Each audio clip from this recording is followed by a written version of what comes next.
Célula. La célula, del latín cellula, diminutivo de cella, hueco, es la unidad morfológica y funcional de todo ser vivo. De hecho, la célula es el elemento de menor tamaño que puede considerarse vivo. De este modo, puede clasificarse a los organismos vivos según el número de células que posean. Si solo tienen una, se les denomina unicelulares, como pueden ser los protozoos o las bacterias. Organismos microscópicos, si poseen más, se les llama pluricelulares. En estos últimos el número de células es variable, de unos pocos cientos, como en algunos nematodos, a cientos de billones, 1014, como en el caso del ser humano. Las células suelen poseer un tamaño de 10 micrómetros y una masa de 1 nanogramo, si bien existen células mucho mayores. La teoría celular, propuesta en 1838 para los vegetales, y en 1839 para los animales, por Matthias Jakob Schleiden y Theodor Schwann, postula que todos los organismos están compuestos por células, y que todas las células derivan de otras precedentes. De este modo, todas las funciones vitales emanan de la maquinaria celular y de la interacción entre células adyacentes. Además, la tenencia de la información genética, base de la herencia, en su ADN permite la transmisión de aquella de generación en generación. La aparición del primer organismo vivo sobre la Tierra suele asociarse al nacimiento de la primera célula. Si bien existen muchas hipótesis que especulan cómo ocurrió, usualmente se describe que el proceso se inició gracias a la transformación de moléculas inorgánicas en orgánicas bajo unas condiciones ambientales adecuadas. Tras esto, dichas biomoléculas se asociaron dando lugar a entes complejos capaces de autorreplicarse. Existen posibles evidencias fósiles de estructuras celulares en rocas datadas en torno a 4 o 3, 5 miles de millones de años, Giga años o Ga. Se han encontrado evidencias muy fuertes de formas de vida unicelulares fosilizadas en microestructuras en rocas de la formación Estrella y Pool, en Australia Occidental, con una antigüedad de 3,4 Ga. Se trataría de los fósiles de células más antiguos encontrados hasta la fecha. Evidencias adicionales muestran que su metabolismo sería anaerobio y basado en el sulfuro. Tipos celulares. Existen dos grandes tipos celulares. Historia y teoría celular. La historia de la biología celular ha estado ligada al desarrollo tecnológico que pudiera sustentar su estudio. De este modo, el primer acercamiento a su morfología se inicia con la popularización del microscopio rudimentario de lentes compuestas en el siglo XVII. Se suplementa con diversas técnicas histológicas para microscopía óptica en los siglos XIX y XX y alcanza un mayor nivel resolutivo mediante los estudios de microscopía electrónica, de fluorescencia y confocal, entre otros, ya en el siglo XX. El desarrollo de herramientas moleculares, basadas en el manejo de ácidos nucleicos y enzimas permitieron un análisis más exhaustivo a lo largo del siglo XX. Descubrimiento. Las primeras aproximaciones al estudio de la célula surgieron en el siglo XVII, tras el desarrollo a finales del siglo XVI de los primeros microscopios.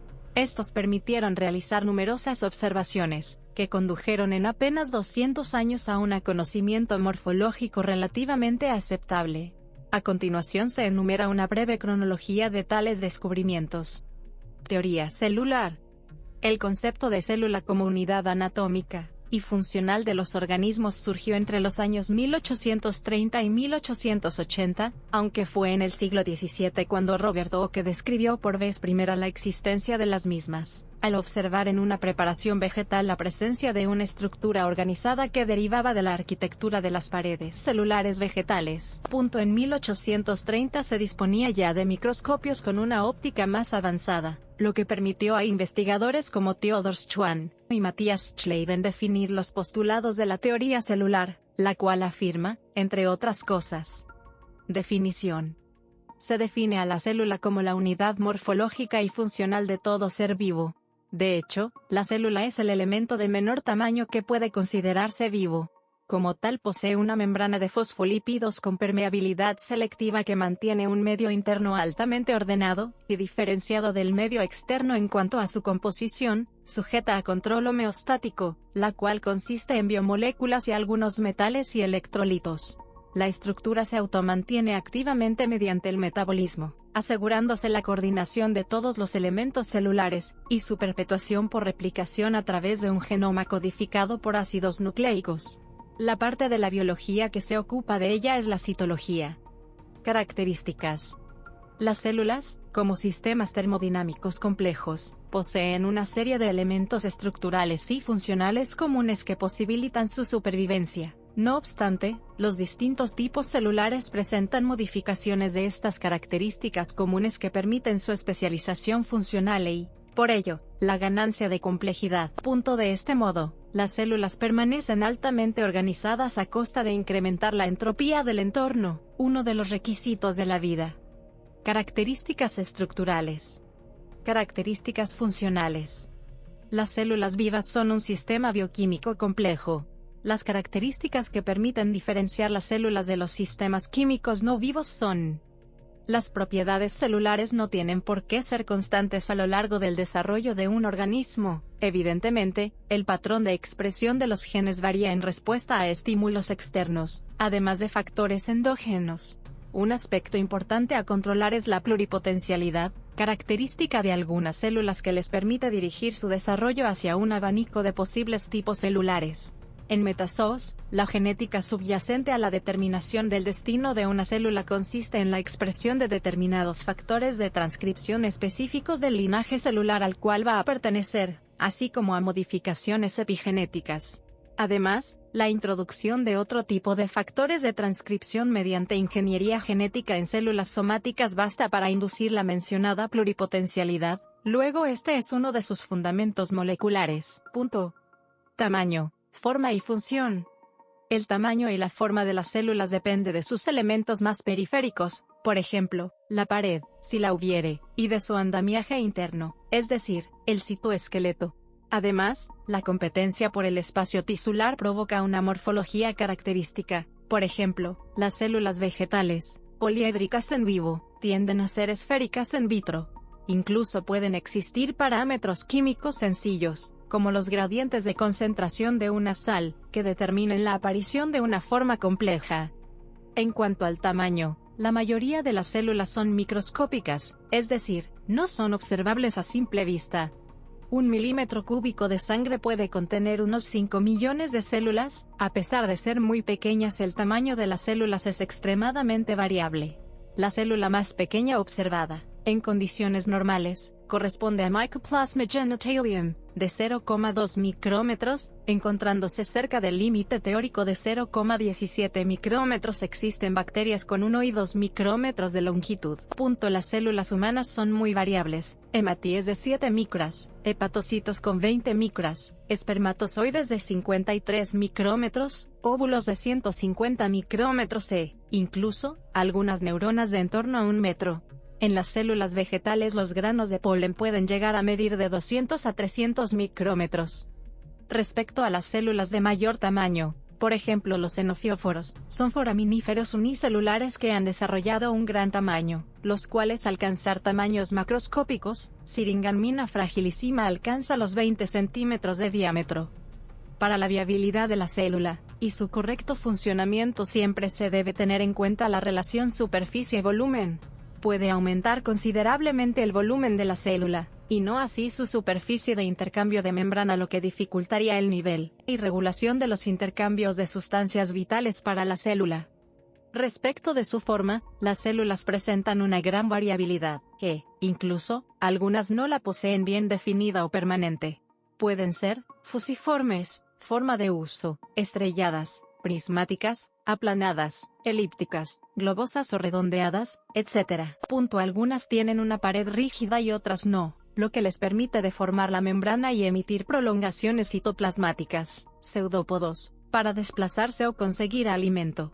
Hay células libres que no muestran esas estructuras de desplazamiento pero poseen cilios o flagelos, que son estructuras derivadas de un orgánulo celular, el centrosoma, que dota a estas células de movimiento.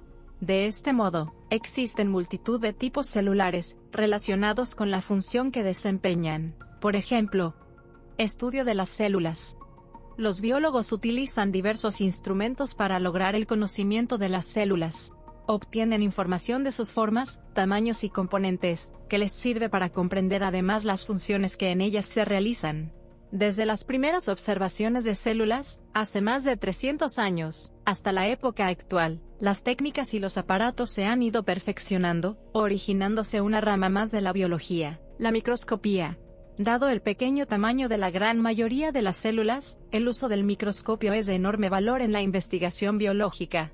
En la actualidad, los biólogos utilizan dos tipos básicos de microscopio, los ópticos y los electrónicos. La célula procariota. Las células procariotas son pequeñas y menos complejas que las eucariotas.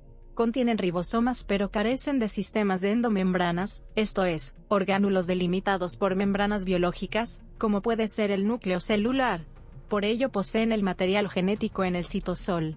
Sin embargo, existen excepciones, algunas bacterias fotosintéticas poseen sistemas de membranas internos. También en el filoplancton y cetes existen organismos como Pirellula que rodean su material genético mediante una membrana intracitoplasmática, y Gemmata obscuriglobus que lo rodea con doble membrana. Esta última posee además otros compartimentos internos de membrana, posiblemente conectados con la membrana externa del nucleoide y con la membrana plasmática, que no está asociada a peptidoglucano. Estudios realizados en 2017 demuestran otra particularidad de Gemmata. Presenta estructuras similares al poro nuclear, en la membrana que rodea su cuerpo nuclear. Por lo general podría decirse que los procariotas carecen de citoesqueleto. Sin embargo, se ha observado que algunas bacterias, como Bacillus subtilis, poseen proteínas tales como MREB-MBL que actúan de un modo similar a la actina y son importantes en la morfología celular. Fusinita van den Ent, en Nature, va más allá, afirmando que los citoesqueletos de actina y tubulina tienen origen procariótico. De gran diversidad, los procariotas sustentan un metabolismo extraordinariamente complejo, en algunos casos exclusivo de ciertos taxa, como algunos grupos de bacterias, lo que incide en su versatilidad ecológica. Los procariotas se clasifican, según Carl Woese, en arqueas y bacterias. Arqueas. Las arqueas poseen un diámetro celular comprendido entre 0,1 y 15 micrómetros, aunque las formas filamentosas pueden ser mayores por agregación de células. Presentan multitud de formas distintas, incluso las hay descritas cuadradas y planas. Algunas arqueas tienen flagelos y son móviles. Las arqueas, al igual que las bacterias, no tienen membranas internas que delimiten orgánulos. Como todos los organismos presentan ribosomas, pero a diferencia de los encontrados en las bacterias que son sensibles a ciertos agentes antimicrobianos, los de las arqueas, más cercanos a los eucariotas, no lo son. La membrana celular tiene una estructura similar a la de las demás células, pero su composición química es única, con enlaces tipo éter en sus lípidos. Casi todas las arqueas poseen una pared celular, algunos termoplasmas son la excepción, de composición característica, por ejemplo, no contienen peptidoglicano, mureína, propio de bacterias. No obstante pueden clasificarse bajo la tinción de Gram, de vital importancia en la taxonomía de bacterias. Sin embargo, en arqueas, poseedoras de una estructura de pared en absoluto común a la bacteriana, dicha tinción es aplicable pero carece de valor taxonómico. El orden Metanobacteriales tiene una capa de pseudomureína, que provoca que dichas arqueas respondan como positivas a la tinción de Gram. Como en casi todos los procariotas, las células de las arqueas carecen de núcleo, y presentan un solo cromosoma circular. Existen elementos extracromosómicos, tales como plásmidos. Sus genomas son de pequeño tamaño, sobre 2,4 millones de pares de bases. También es característica la presencia de ARN polimerasas de constitución compleja, y un gran número de nucleótidos modificados en los ácidos ribonucleicos ribosomales. Por otra parte, su ADN se empaqueta en forma de nucleosomas, como en los eucariotas, gracias a proteínas semejantes a las histonas y algunos genes poseen intrones. Pueden reproducirse por fisión binaria o múltiple, fragmentación o gemación. Bacterias. Las bacterias son organismos relativamente sencillos, de dimensiones muy reducidas, de apenas unas micras en la mayoría de los casos. Como otros procariotas, carecen de un núcleo delimitado por una membrana, aunque presentan un nucleoide, una estructura elemental que contiene una gran molécula generalmente circular de ADN. Carecen de núcleo celular y demás orgánulos delimitados por membranas biológicas. En el citoplasma se pueden apreciar plásmidos, pequeñas moléculas circulares de ADN que coexisten con el nucleoide y que contienen genes, son comúnmente usados por las bacterias en la parasexualidad, reproducción sexual bacteriana. El citoplasma también contiene ribosomas y diversos tipos de gránulos. En algunos casos, puede haber estructuras compuestas por membranas, generalmente relacionadas con la fotosíntesis. Poseen una membrana celular compuesta de lípidos, en forma de una bicapa, y sobre ella se encuentra una cubierta en la que existe un polisacárido complejo denominado peptidoglicano. Dependiendo de su estructura y subsecuente su respuesta a la tinción de Gram, se clasifica a las bacterias en Gram positivas y Gram negativas. El espacio comprendido entre la membrana celular y la pared celular, o la membrana externa, si ésta existe, se denomina espacio periplásmico. Algunas bacterias presentan una cápsula. Otras son capaces de generar endosporas, estadios latentes capaces de resistir condiciones extremas, en algún momento de su ciclo vital. Entre las formaciones exteriores propias de la célula bacteriana destacan los flagelos, de estructura completamente distinta a la de los flagelos eucariotas, y los pili, estructuras de adherencia y relacionadas con la parasexualidad. La mayoría de las bacterias disponen de un único cromosoma circular y suelen poseer elementos genéticos adicionales, como distintos tipos de plásmidos. Su reproducción, binaria y muy eficiente en el tiempo, permite la rápida expansión de sus poblaciones, generándose un gran número de células que son virtualmente clones, esto es, idénticas entre sí. La célula eucariota. Las células eucariotas son el exponente de la complejidad celular actual. Presentan una estructura básica relativamente estable caracterizada por la presencia de distintos tipos de orgánulos intracitoplasmáticos especializados, entre los cuales destaca el núcleo, que alberga el material genético. Especialmente en los organismos pluricelulares, las células pueden alcanzar un alto grado de especialización. Dicha especialización o diferenciación es tal que, en algunos casos, compromete la propia viabilidad del tipo celular en aislamiento. Así, por ejemplo, las neuronas dependen para su supervivencia de las células gliales. Por otro lado, la estructura de la célula varía dependiendo de la situación taxonómica del ser vivo. De este modo, las células vegetales difieren de las animales, así como de las de los hongos. Por ejemplo, las células animales carecen de pared celular, son muy variables, no tiene plastos. Puede tener vacuolas pero no son muy grandes y presenten centríolos, que son agregados de microtúbulos cilíndricos que contribuyen a la formación de los cilios, y los flagelos y facilitan la división celular. Las células de los vegetales, por su lado, presentan una pared celular compuesta principalmente de celulosa, disponen de plastos como cloroplastos, orgánulo capaz de realizar la fotosíntesis, cromoplastos, orgánulos que acumulan pigmentos, o leucoplastos, orgánulos que acumulan el almidón fabricado en la fotosíntesis. Poseen vacuolas de gran tamaño que acumulan sustancias de reserva o de desecho producidas por la célula y finalmente cuentan también con plasmodesmos, que son conexiones citoplasmáticas que permiten la circulación directa de las sustancias del citoplasma de una célula a otra, con continuidad de sus membranas plasmáticas. Compartimentos. Las células son entes dinámicos, con un metabolismo celular interno de gran actividad cuya estructura es un flujo entre rutas anastomosadas. Un fenómeno observado en todos los tipos celulares es la compartimentalización, que consiste en una heterogeneidad que da lugar a entornos más o menos definidos, rodeados o no mediante membranas biológicas, en las cuales existe un microentorno que aglutina a los elementos implicados en una ruta biológica.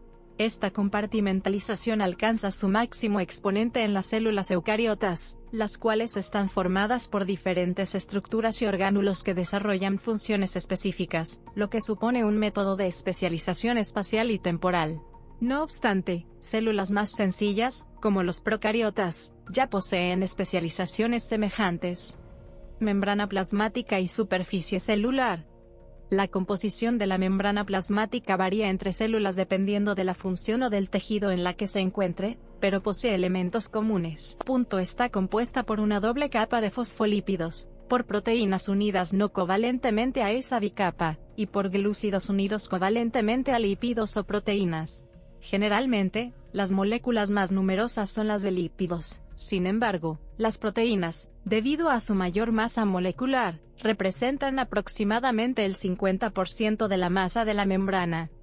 Un modelo que explica el funcionamiento de la membrana plasmática es el modelo del mosaico fluido, de J.S. Sanger y Gars Nicholson, 1972, que desarrolla un concepto de unidad termodinámica basada en las interacciones hidrófobas entre moléculas y otro tipo de enlaces no covalentes.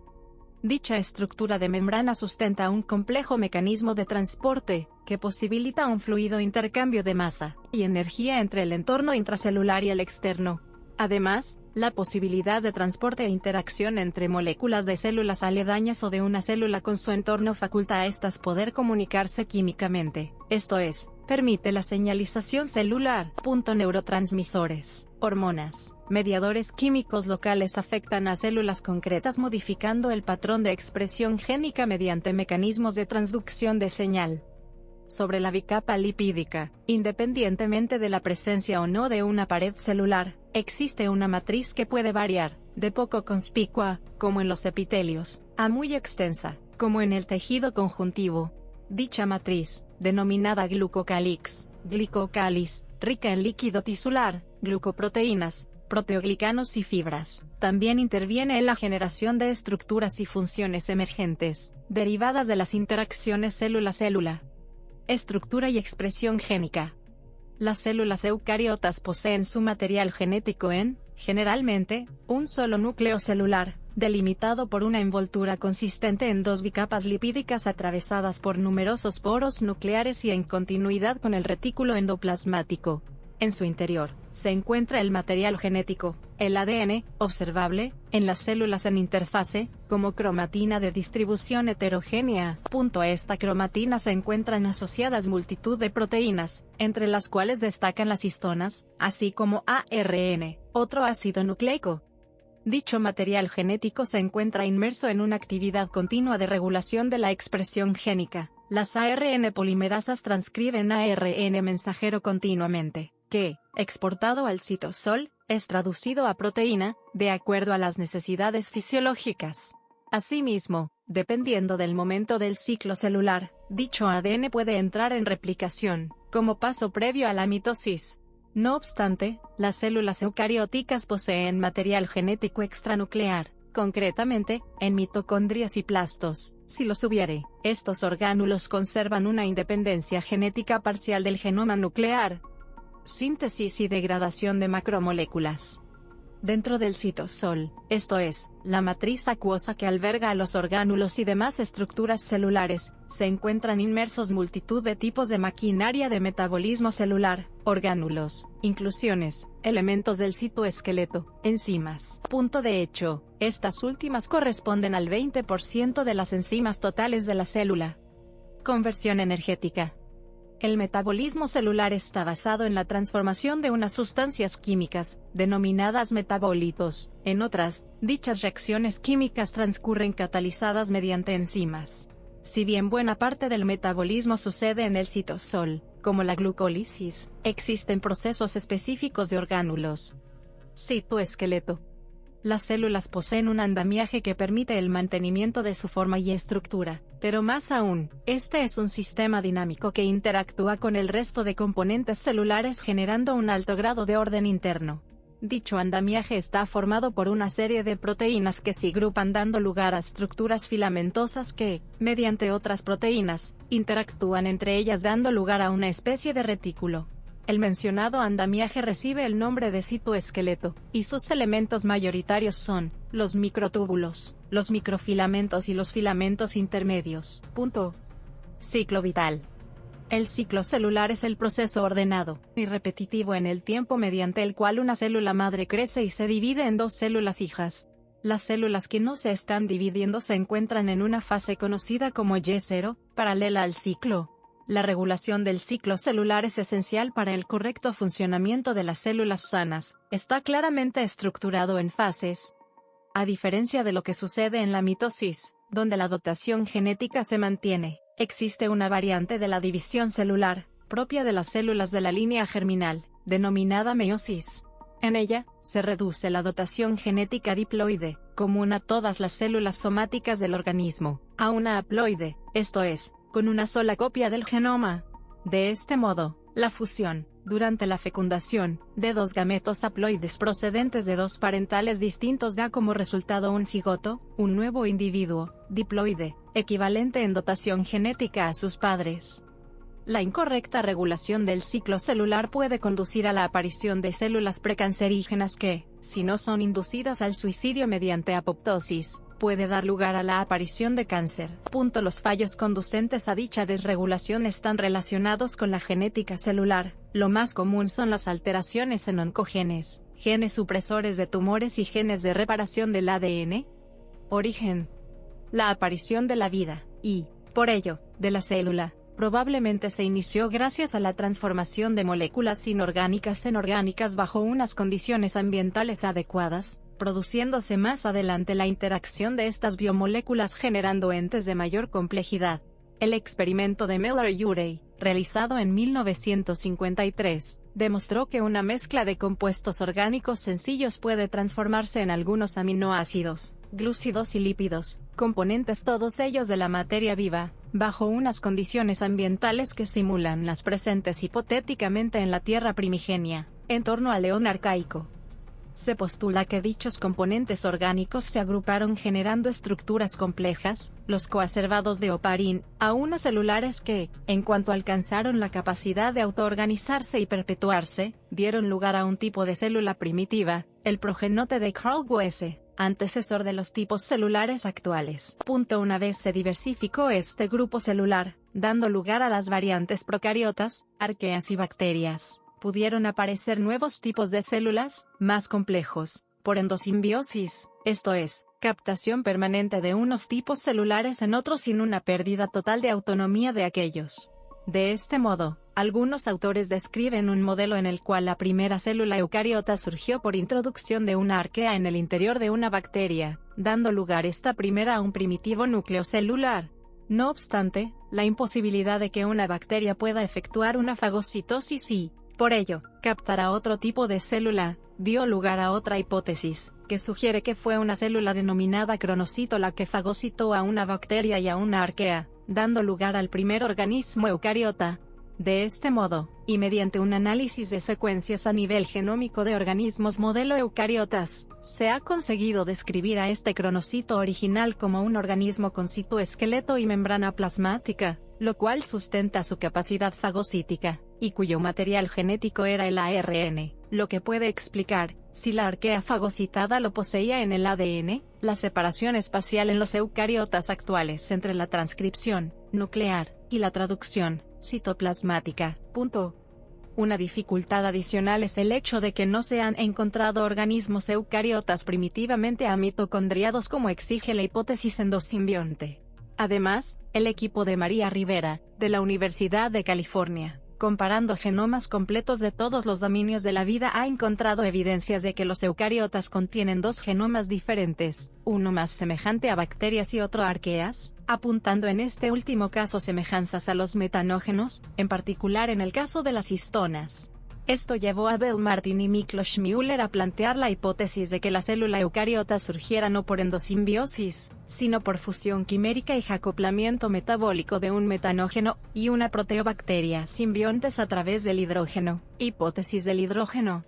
Esta hipótesis atrae hoy en día posiciones muy encontradas, con detractores como Christian de Duve.